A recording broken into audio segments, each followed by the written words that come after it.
تو ایک پروگرام تو مجھے یاد ہے کہ ہم نے 11:30 بجے شروع کیا، اس کے بیچ میں کچھ کام آتے رہے، امین صاحب کو بار بار اٹھ کے باہر جانا پڑا، ہاں اور وہ ہم نے ٹھیک رات کے 11:30 بجے ختم 12 گھنٹے کا شیڈیول رہا. 12 گھنٹے، حالانکہ تھا وہ صرف 7 منٹ کا ٹوٹل. ہاں ہاں ہاں تو یہ ان کی لگن تھی.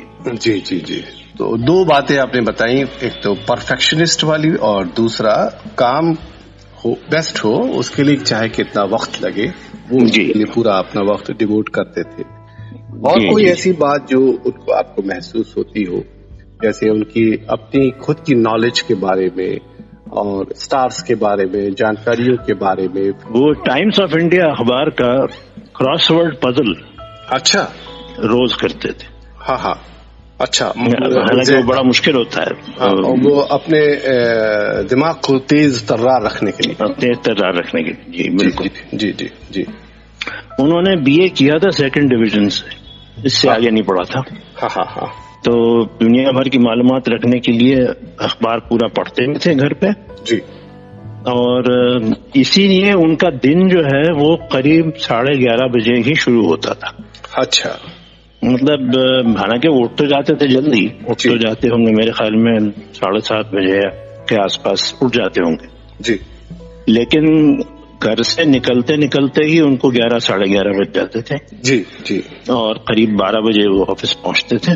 جی. اس کے بعد میں یہ طے نہیں تھا کہ وہ 7 بجے نکلیں گے یا 8 بجے یا 9 بجے یا 10 بجے. ان کے اسٹوڈیو کا کیا نام رہا؟ ان کے اسٹوڈیو میں ایسا تھا کہ پہلے جس ادارے سے وہ جڑے ہوئے تھے جی اس کا نام تھا ریڈیو ایڈورٹائزنگ سروسز. اچھا. اور ریڈیو ایڈورٹائزنگ سروسز کا ہی ایک شعبہ، ایک ڈویژن تھی. جی. یونٹ تھی. ہاں Unit Radio Enterprises Private Limited. جی. تو امین صاحب ریڈیو انٹرپرائزز پرائیویٹ لمیٹڈ کے لیے کام کرتے تھے. جی جی. وہ اس کے مالک تو وہ نہیں تھے، لیکن اس کے ڈائریکٹرز میں ان کے بڑے بھائی حمید سایانی صاحب تھے. جی. بورڈ آف ڈائریکٹرز میں. جی.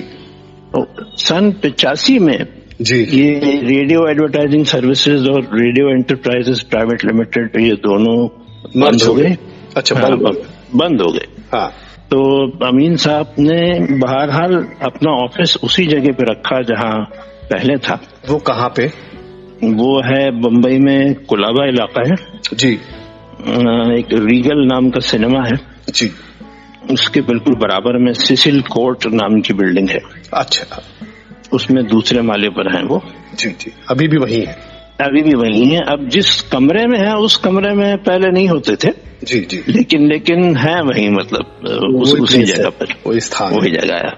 اس کے بعد میں نے یہ بھی دیکھا کہ کچھ ایسے پروگرام بھی ہوئے ہیں جو اب یوٹیوب پہ یا کچھ اس کے آڈیو ویڈیوز آئے اور وہ بھی بہت ہٹ ہوئے اور کافی لوگوں نے پسند کیا، خاص طور سے وہ جو 50، 60 اور 70، 80 کے دشک کے گیت سننا چاہتے تھے. اور اس سمے جیسے آپ لوگوں نے یہ ٹاپ فہرست کے بھی ایک پورا ایک پروگرام کیے ہیں، تو وہ ابھی بھی سلسلہ جاری ہے یا وہ ختم ہو چکا ہے وہ پورا؟ مطلب امین صاحب کے ہاں جو بناکا گیت مالے کے ہٹ بدن. اچھا نہیں ہوا یہ ہوا ایسا کہ سن 1993 میں 1993 میں جی یہ پروگرام جو ریڈیو پہ آتا تھا وہ ریڈیو پہ تو ہو گیا ختم. ہاں. اور اس کو کچھ دنوں کے لیے ٹیلی ویژن پہ پیش کیا گیا. ہاں جی. اور ٹیلی ویژن پر یہ سباکا گیت مالا کہلاتا، بناکا نہیں، کیونکہ تب تک بناکا ٹوتھ پیسٹ کا نام بدل کے سباکا ہو چکا تھا. جی جی. تو یہ میرے خیال میں قریب 7 مہینے جہاں تک مجھے یاد ہے میں اس کا PR ہوتا، اور اس میں کچھ پروگرام تو امین صاحب نے اکیلے ہوسٹ کیے تھے شروع میں، بعد میں تبسم ان کے ساتھ میں تھی. ہاں. تو اس کے بعد میں تو وہ بھی بند ہو گیا. جی.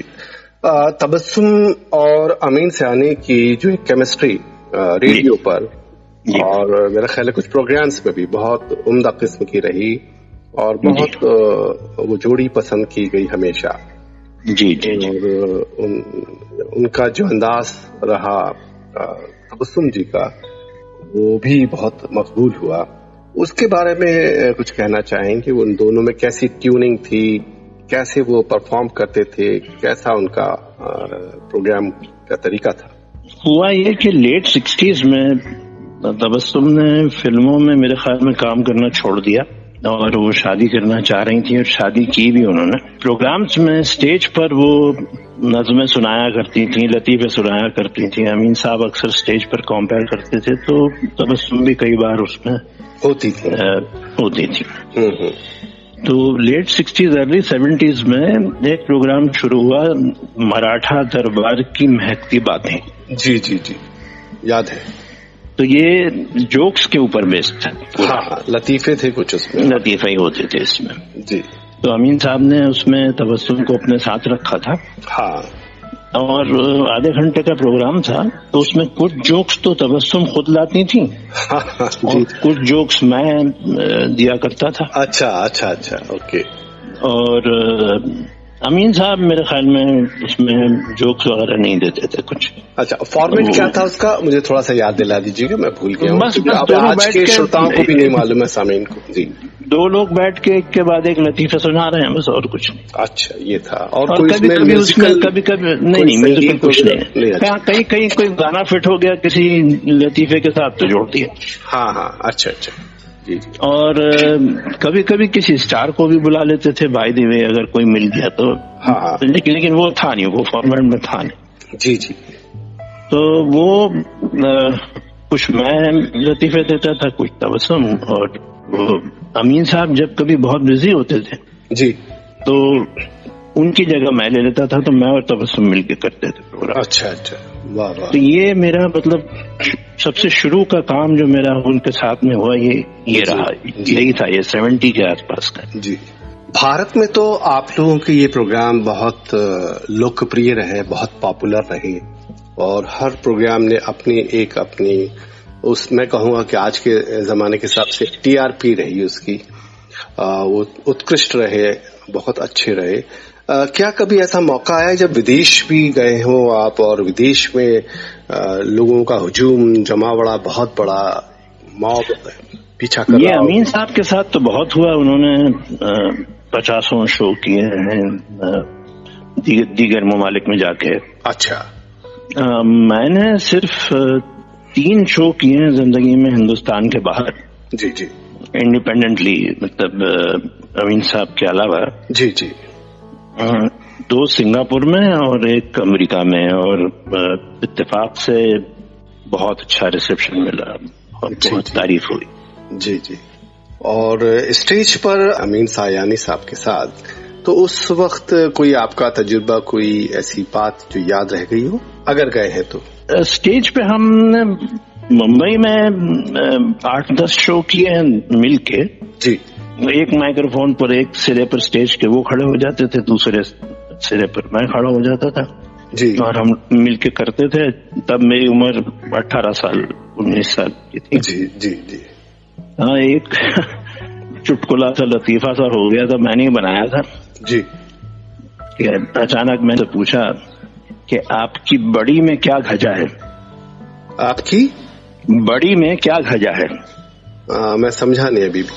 ہاں وہی تو گڑبڑ. آپ کی بڑی میں کیا گھجا ہے؟ اچھا. اس کا جواب سنیں گے تو سمجھ جائیں گے آپ. ہاں.